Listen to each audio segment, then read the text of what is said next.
Assalamualaikum. Kembali lagi di channel saya. Sebelumnya, yang belum subscribe, tolong subscribe dan aktifkan tanda loncengnya supaya kamu tidak ketinggalan cerita-cerita menarik dari saya. Mutia dan suaminya Dedi membeli rumah di desa tempat lahir suaminya, dan semua keganjilan berasal dari sana. Awalnya Mutia ingin mengadakan pengajian sebelum mengisi rumah. Namun tak dihiraukan oleh suaminya. Mutia kesal karena ia tidak mau percaya pada kata-katanya. Dia bilang, dan juga sebenarnya Dedi tidak memiliki uang karena habis untuk membeli rumah dan hanya cukup untuk mereka makan beberapa minggu saja. Mutia tahu, bagi laki-laki, harga dirinya adalah yang paling penting. Semenjak Mas Dedi kehilangan pekerjaan, dia menjadi super sensitif dengan urusan keuangan. Dia selalu merasa gagal karena tidak bisa memberikan kehidupan yang layak untuknya. Dia selalu ingin bisa membuktikan jika dia mampu membawa rumah tangganya bahagia tanpa bantuan siapapun. Padahal Mutia tidak pernah banyak menuntutnya. Hanya kali ini saja dia sedikit memaksanya untuk membuat acara syukuran di rumah yang baru saja mereka beli. Itu pun bukan tanpa sebab, karena Mutia merasa ada penghuni lain di rumah itu. Mereka memang sudah merenovasinya, dan rumah ini juga cukup nyaman. Tapi semenjak 2 hari, selalu saja ada hal ganjil yang mereka temui. Dari mulai suara bahkan hingga wujud pernah Mutia lihat, meskipun itu hanya sepintas. Sedikit cerita, awal mulanya Mutia setuju membeli rumah di desanya Mas Dedi ini. Karena di sini bahan makanan bisa didapat dengan harga murah. Dan juga mereka bisa menanam beberapa jenis sayuran di pekarangan rumah yang luas. Mereka menjual mobil butut dengan uang pesangon dari perusahaan tempat mereka bekerja untuk rumah tua dan tanah yang cukup luas di desa ini. Mereka renovasi rumah ini dan menghabiskan cukup banyak biaya. Ini sisa uang tabungan hanya sedikit. Oleh sebab itu, Mas Dedi bersikukuh untuk menunda acara syukuran rumah baru ini. Ia berdalih, yang punya rumah ini pasti sudah melakukannya. Dek, abang mau berangkat kerja dulu. Kamu baik-baik di rumah, jangan keluyuran dan menggosip dengan tetangga. Itu nggak baik, pesannya. Iya mas, kerjanya hati-hati ya. Iya, mas berangkat. Assalamualaikum. Waalaikumsalam. Aku terkaget karena pada saat aku menjawab salam Mas Dedi, seperti ada orang lain juga yang menjawab. Setelah aku tengok kanan dan kiri, dan tidak ada siapapun, aku pun bergegas masuk kembali ke dalam rumah. Saat siang hari di desa seperti ini sepi juga. Apalagi kalau sudah tiba malam hari, hanya binatang malam saja yang saling bersahutan. Aku lanjutkan saja ke kamar mandi untuk mencuci, dan aku juga belum mandi. Serak. Suara gilasan dari pakaianku. Aku memang memiliki mesin cuci, tapi aku hanya menggunakan pengeringnya saja. Karena pakaian kami juga hanya sedikit, jadi aku memilih untuk menggilasnya. Tapi anehnya, saat aku berhenti pun, suara itu tetap saja terdengar. Ya Tuhan, gangguan apa lagi ini? Batinku. Aku acukan saja suara itu. hingga aku selesai dengan kegiatan mencuciku. Lalu aku melepas bajuku dan aku menggilasnya juga agar tidak ada pakaian kotor lagi. Tiba-tiba saja tengkukku merinding. Aku tidak menengok ke arah belakang. Aku takut jika menemukan sesuatu yang mengejutkan. Pakaian kotorku sudah kubilas dan aku segera mandi. Setelah aku selesai dengan langkah setengah berlari, aku buru-buru masuk kamar. Ku tutup pintu dan segera berpakaian.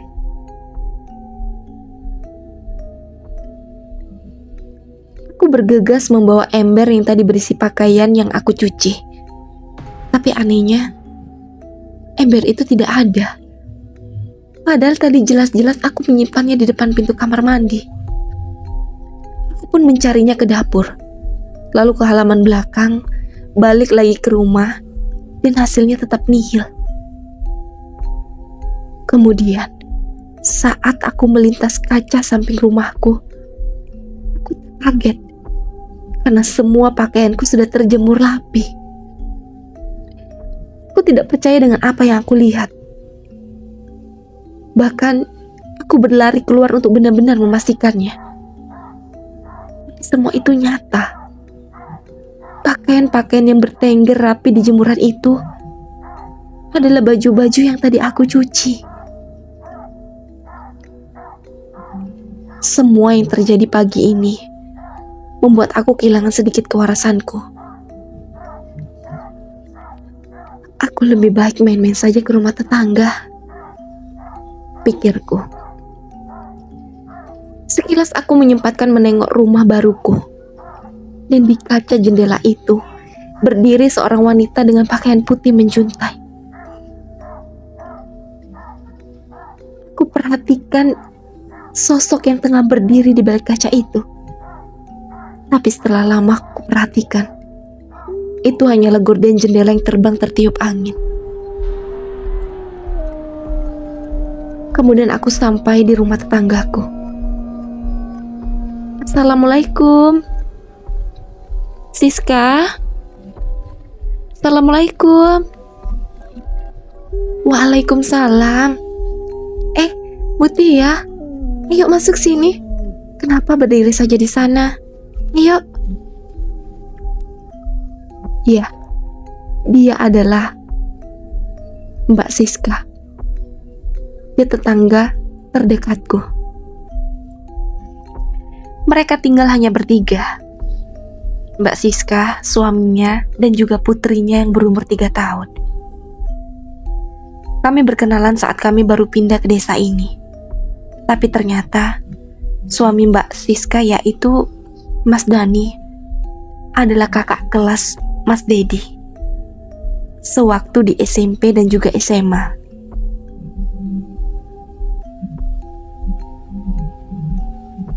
Loh, kok bengong? Yuk masuk.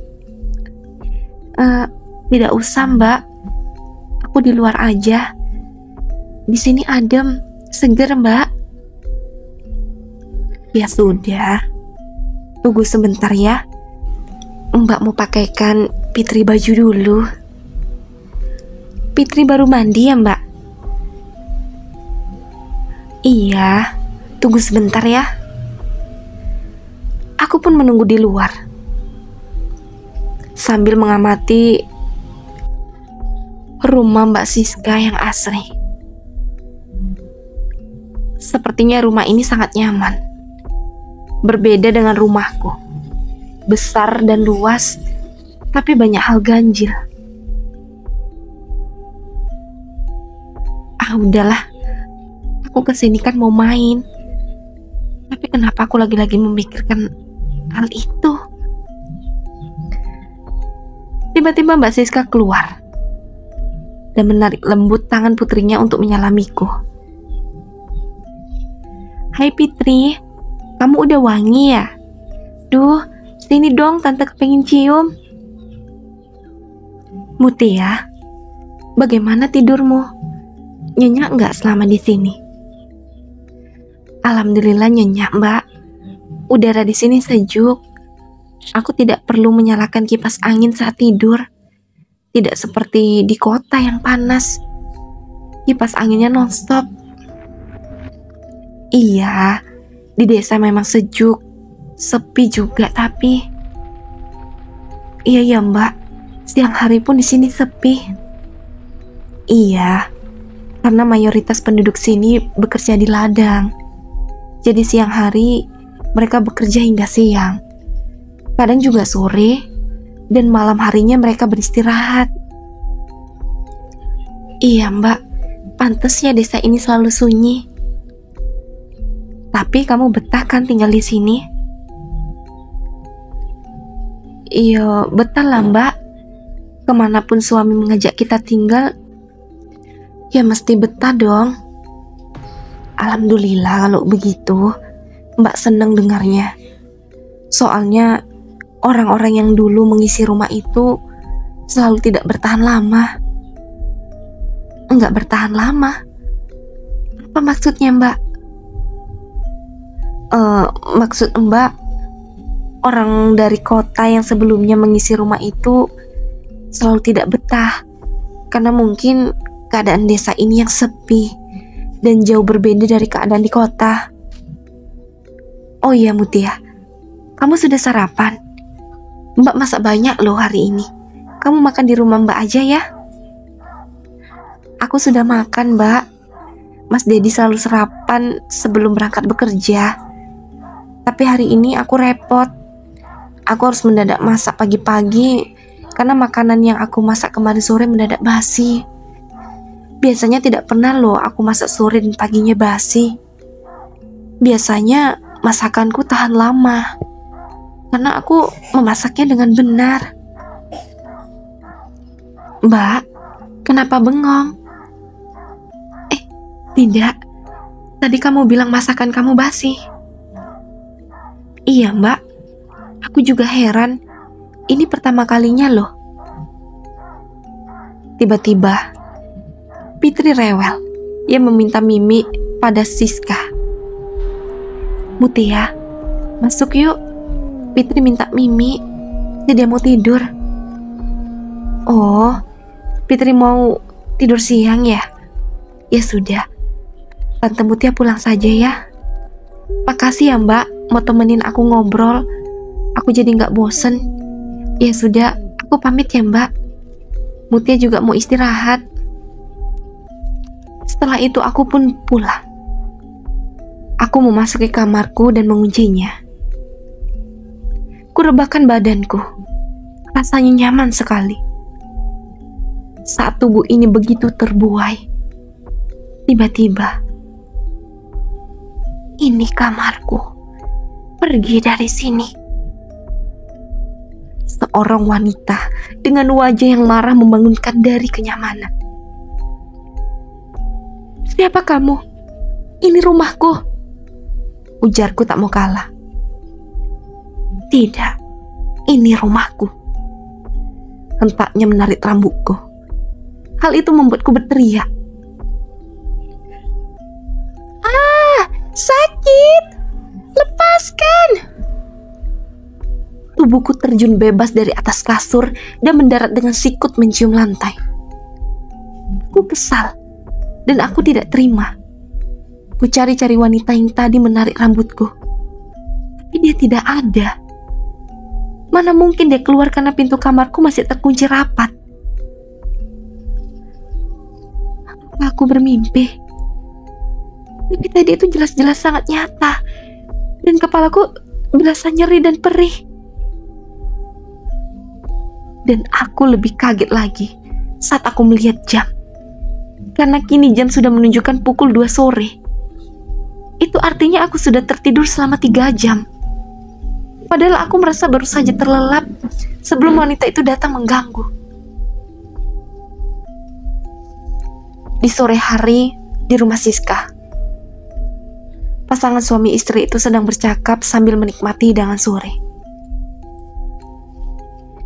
Mas, tadi siang Mutia main ke sini. Oh ya? Bagus dong.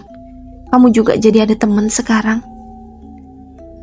Iya, terus Mutia cerita, katanya masakan yang ia masak kemarin tadi pagi sudah basi. Apa yang diceritakan Siska membuat Dani tersedak oleh makanannya. Pelan-pelan Thomas, ini minum dulu. Apa kamu bilang? Basi? Iya mas, kejadian 5 tahun lalu apakah akan terulang lagi? Rupanya wanita itu masih tidak kapok. Iya mas, kasihan Mutia dan Dedi jika kejadian 5 tahun lalu itu terulang kembali.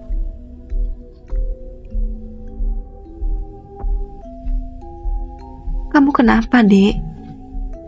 Sejak mas datang kok mukamu cemberut seperti itu? Suami pulang kerja itu mbok ya disambut dengan senyuman toh? Keluh Mas Dedi. Aku gak enak badan mas. Kilaku berbohong. Ya sudah, kamu tunggu di kamar. Nanti selesai makan, mas pijitin ya. Ini yang aku tidak suka dari Mas Dedi. Aku selalu tidak bisa marah lama-lama karena dia selalu bertingkah manis. Tapi jika dia yang marah, aku akan diacukannya. Tanpa berkata apa-apa lagi, aku pun masuk ke dalam kamar. Kepalaku juga nyeri setelah mimpi tadi siang sampai aku terjatuh. Mas Dedi tidak tahu hal ini. Dia pasti akan bilang kalau aku tidur udah kayak kebo makanya sampai jatuh. Jadi lebih baik aku tidak usah menceritakan apapun padanya. Lama aku menunggu Mas Dedi.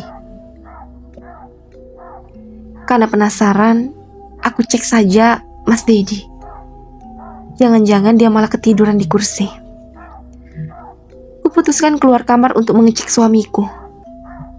Tapi di ruang makan, Mas Dedi sudah tidak ada. Kemudian sayup-sayup terdengar suara orang berbicara dari arah dapur. Pembicaraan mereka seru sekali. Bahkan Mas Dedi sampai tertawa-tawa kecil. Aku penasaran dengan siapa Mas Dedi berbicara. Saat kulihat di dapur, dia hanya sendiri. Tubuhnya menghadap wastafel cuci piring. Dia tidak melihat kedatanganku di ambang pintu dapur. Mas bicara dengan siapa? Seru sekali. Tanyaku sambil mendekati Mas Dedi. Ya sama kamu lah. Sama siapa lagi? Kan hanya ada kita berdua di sini. Sama aku. Aku baru saja datang dari kamar loh mas. Mas tadi sedang asik berbicara sambil tertawa-tawa. Kamu itu kok ngawur. Sejak tadi kan kamu ke dapur. Makanya mas ikutin kamu. Dan mas mau bantu kamu cuci piring. Kan tadi kamu bilang lagi gak enak badan. Aku serius mas. Aku baru saja ke dapur karena mendengar mas bicara sama orang. Badan kamu gak panas. Kok kamu nyelindur sih dek? Sudah, ayo kita ke kamar lagi. Jadi gak mas pijitin ini. Mas, tapi aku gak nyelindur. Stok bilang aku nyelindur. Aku masih waras dan aku gak bermimpi. Penghuni rumah ini yang sudah membuatku gila. Ujarku setengah berteriak. Aku kesal. Kenapa Mas Dedi tidak mau percaya pada semua yang aku katakan? Dek, kenapa kamu malah marah? Ya sudah ya, ayo kita ke kamar lagi. Ajaknya menuntunku. Tapi aku menolak dan memilih berjalan sendiri. Aku tahu apa yang dikatakannya hanya untuk menenangkanku saja. Kujatuhkan tubuhku di atas kasur. Rasa-rasanya aku mulai tidak tahan jika terus-terusan seperti ini. Mendadak dadaku terasa sesak. Ingin rasanya aku menceritakan semua keluh kesahku. Dek, sini kepalanya, biar Mas pijit. Ujarnya merayu. Tapi sentuhan-sentuhan tangannya di pundak dan kepalaku membuatku nyaman. Jadi ku biarkan saja dia terus memijit. Perasaan tegang dan amarahku pun sedikit memudar. Tapi semakin lama, pijatannya semakin kencang dan nyaris mencekikku. Aku merasa sesak. Mas, sakit mas. Kedua tanganku mencekram tangannya untuk melepaskan cekikan. Ku baca syahadat meskipun sangat berat ku rasakan. Tapi aku terus memaksa. Karena aku ingin mati setelah mengucapkan kalimat tauhid itu. Tapi tiba-tiba, aku terlonjat dan saat aku terbangun, aku masih memegangi leherku. Kulihat Mas Dedi yang tertidur pulas di sampingku, dari mulutnya terdengar suara dengkuran halus. Mas Dedi sedang tidur nyenyak. Berarti tadi aku hanya bermimpi. Tapi masa sih aku selalu bermimpi buruk? Padahal aku sudah membaca doa. Dan semua mimpiku selalu terasa sangat nyata. Kulihat leherku di kaca. Ternyata di sana nampak sangat jelas jari-jari seorang yang terus mencekikku.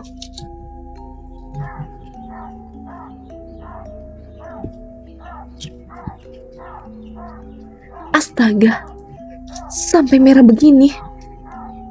Jadi yang mencekik adalah hantu penghuni kamar ini. Atau aku sendiri.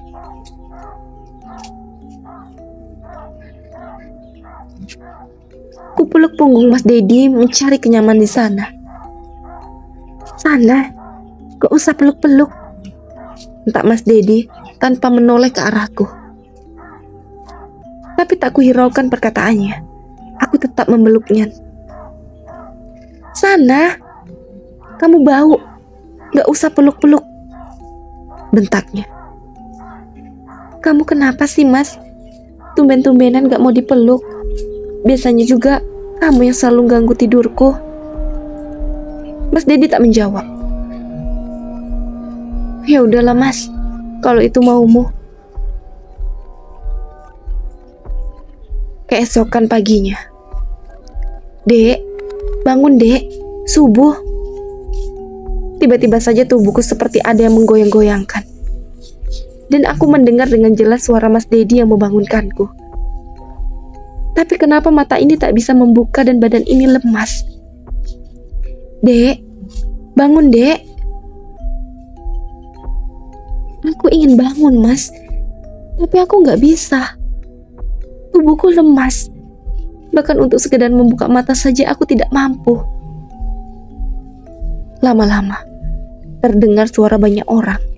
Bukan hanya Mas Dedi saja, ada beberapa suara yang tidak aku kenal. Dan di antara suara-suara itu, terdengar suara Mbak Siska. Apa yang terjadi padaku? Apa aku sedang kembali bermimpi? Aku sadar, aku bahkan bisa mendengar semua orang yang berbicara. Hanya saja aku tidak bisa bergerak dan membuka mata. Ini bukan hanya suara-suara orang panik yang kudengar. Tapi yang kudengar sekarang adalah suara orang-orang mengaji. Ya Allah, apa yang terjadi pada diriku? Apakah aku sudah mati? Mengapa ada orang-orang yang mengaji di dekat telingaku? Aku berteriak dan dengan izin Allah, mataku terbuka. Hingga aku bisa melihat orang-orang melilingku sambil memegang Al-Quran. Mas, ada apa ini? Jeritku takut. Lantas Mas Dedi memelukku. Alhamdulillah dek, kamu sadar juga. Mas takut kamu tidak akan bangun lagi dek. Alhamdulillah dok, kamu sudah sadar. Seorang wanita tua mengusap pucuk kepalaku. Di sampingnya duduk ibu mertuaku. Ibu di sini. Iya, Dok. Dedi menelpon ibu. Katanya kamu sakit keras. Ibu buru-buru ke sini dan membawa serta Nek Ija untuk melihat kondisimu, ujar mertuaku. Mutia, apa yang kamu rasakan? Apa kamu pusing? Apa ada yang sakit? Tanya Mbak Siska. Sebetulnya apa yang terjadi padaku, Mbak? Aku tidak bisa membuka mata. Badanku lemas tidak berdaya. Tapi aku bisa mendengar suara kalian semua. Aku juga mendengar kalian mengaji. Kamu disesatkan, Dok, ujar Nek Ija. Semenjak kejadian yang menimpaku kemarin, ibu mertuaku meminta Nek Ija untuk memberikan penjagaan pada kami. Ibu mertuaku tidak bisa menemaniku lama-lama di sini, karena ayah mertuaku sudah rentah dan sakit-sakitan. Jadi, mertuaku meminta Nek Ija untuk melindungi kami dari makhluk halus yang selalu menggangguku. Alhamdulillah, semenjak Nek Ija memasangkan kertas dengan bertuliskan Arab yang aku tidak tahu cara membacanya, kini tidurku tidak mendapatkan gangguan lagi. Meski gangguan-gangguan itu tidak sepenuhnya hilang, seperti suara-suara dari luar yang sering ku dengar. Tapi anehnya, aku malah melihat perubahan sikap yang drastis dari Mas Dedi. Kenapa suamiku sekarang ini menjadi lebih pendiam dan memilih menghindar saat ku dekati. Mas, apa kamu sedang ada masalah di kerjaan? Tanyaku sambil ku pijat pundaknya. Aku berharap ia mau bercerita masalah apa yang sedang ia hadapi. Tapi alangkah kagetnya aku ketika dia menghindar dan tak menjawab pertanyaanku. Mas, kamu kenapa? Apa aku ada buat salah? Kalau aku salah, kamu kasih tahu, biar aku paham. Ini yang jadi masalahku. Tunjuknya pada seutas kertas yang tertempel di daun pintu kamar. Semenjak ini ditempel di sini, aku selalu merasa pusing. Kepalaku sakit dan gelisah. Aku tidak nyaman dengan cari kertas ini. Asal kamu tahu aja ya, Dek. Kamu tidak boleh percaya sama benda semacam ini. Ini musyrik. Kita banyakin saja ibadah sama Allah, minta pertolongannya. Gak usah pakai yang begini-beginian. Kamu pernah dengar kan ustadz ceramah di televisi atau dimanapun itu? Apa hukumnya jika kita mempercayakan keselamatan kita pada suatu benda? Musyrik, Mas. Itu adik tahu. Kenapa tidak adik praktekkan? Tapi ini hanya ikhtiar saja, Mas. Selebihnya adik hanya meminta sama Allah. Dan terbukti setelah itu sama aja, Dek. Sama saja kamu mendoakan Allah. Lalu ia pergi menuju kamar kedua, memasukinya dan menutup pintu. Apa-apaan ini? Semenjak 4 tahun kita berumah tangga, meski kami bertengkar hebat, belum pernah Mas Dedi memilih pisah tidur denganku. Kami selalu tidur dalam satu kamar, meski sekesal apapun perasaan kami saat tengah bertengkar. Tapi sekarang Mas Dedi memilih berbeda kamar denganku hanya karena kertas ini. Silakan saja kalau kamu marah, Mas. Aku juga sebel sama kamu. Kamu gak percaya sama kata-kataku, dan kamu gak mengkhawatirkan kondisiku. Aku sudah hampir gila dan hampir kehilangan nyawa. Keesokan paginya, Mas Dedi yang ternyata sudah membuatkanku nasi goreng, dia membangunkanku untuk mengajakku sarapan. Setelah sarapan, Mas Dedi hendak pergi berangkat bekerja. Ku antar dia ke depan hingga ia berangkat mengenakan motornya dan belokkan jalan menghilangkan tubuhnya. Baru aku memasuki rumah kembali. Tapi sesuatu menghentikan langkahku. Sesuatu yang semalam tertempel di pintu kamar sekarang sudah tidak ada lagi. Kemana? Kemana kertas doa itu? Kok tidak ada? Tunggu dulu. Apa mungkin Mas Dedi yang mencabutnya? Astaga, Mas Dedi. Sudah pasti dia yang melakukannya. Kamu kenapa sih, Mas? Akhir-akhir ini selalu menguji kesabaranku. Kamu bahkan tidak mau mendengarkan permintaanku. Rasa kesal memenuhi relungku. Kamu harus memberikan alasan yang bagus nanti, Mas. Karena kalau tidak, aku tidak akan memaafkanmu. Yang masih penasaran, lanjut ke part selanjutnya. Dan jangan lupa aktifkan tanda loncengnya dan subscribe. Assalamualaikum.